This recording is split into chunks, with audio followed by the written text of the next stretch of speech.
Welcome everyone. Today we are taking a look at the FDick 1905 Multicut steel. I've been looking forward to making this video for a while. I mean, you take one look at this and it's just so different. There's so much we have to talk about here. In this video, I'm going to cover three parts. First, I'm going to go over the specifications as we usually do. Second, I'm going to talk about how this works since it's not immediately obvious. I'm going to show you a quick demo. And third, I'm going to talk about functionality. So let's begin with some measurements. The length of the honing surface comes in at 11 inches, though the grooves only extend 10 inches in. And the overall length of the steel is 16 7/8 of an inch. I described the honing surface as a fine cut in between the deeper grooves, of course, which we'll come back to. And the surface hardness, according to the manufacturer, is at 66 Rockwell. Now let's talk about how it works, because this is a little different than most steels.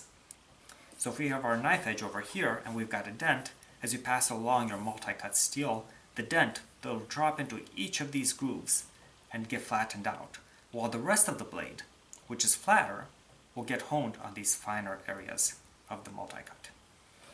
Now for our demo. We've got an 8-inch chef knife and we're going to put some dents into it. And I feel bad doing this to a razor sharp knife, but it's got to be done. That should do it. Oh, I can see them. These are deep ones. You see that? Oh boy, I hope we don't chip the knife doing this. But we'll find out. Alright, let's give this a shot. You should be able to hear the little dings as the dents drop into the grooves. You hear that?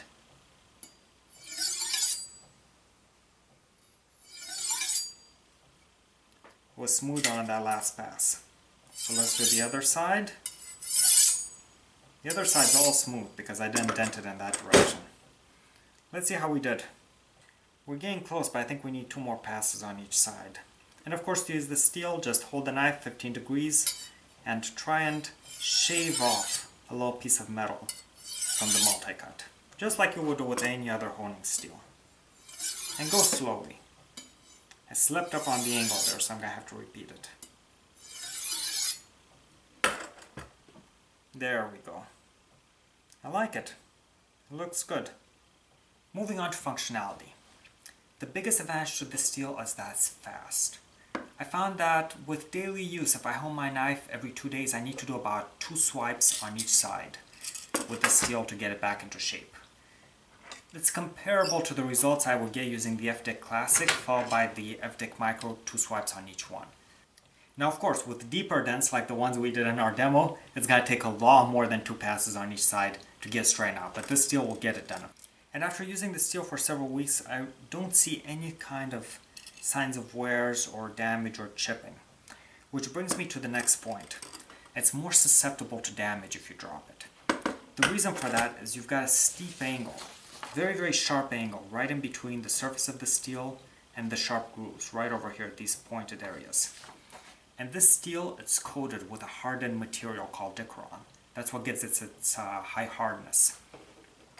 So when this is dropped, you could end up with chips right along these sharp edges. And if that happens, you'll have to replace the steel. One recommendation I have which will help protect the steel is make yourself a guard, something out of cardboard, very simple, that you can cover up this surface, and that way if you drop it, it's less likely to get damaged. To sum things up, if you're looking for a multi-purpose steel, something that will give you a really, really fine edge on your knife, which you get from a fine cut steel, but at the same time be able to remove dings and dents in the knife edge, this is a great choice. Just be careful not to drop it. I hope this video was helpful. If you have any questions, please let me know in the comments section, and I will get them answered for you.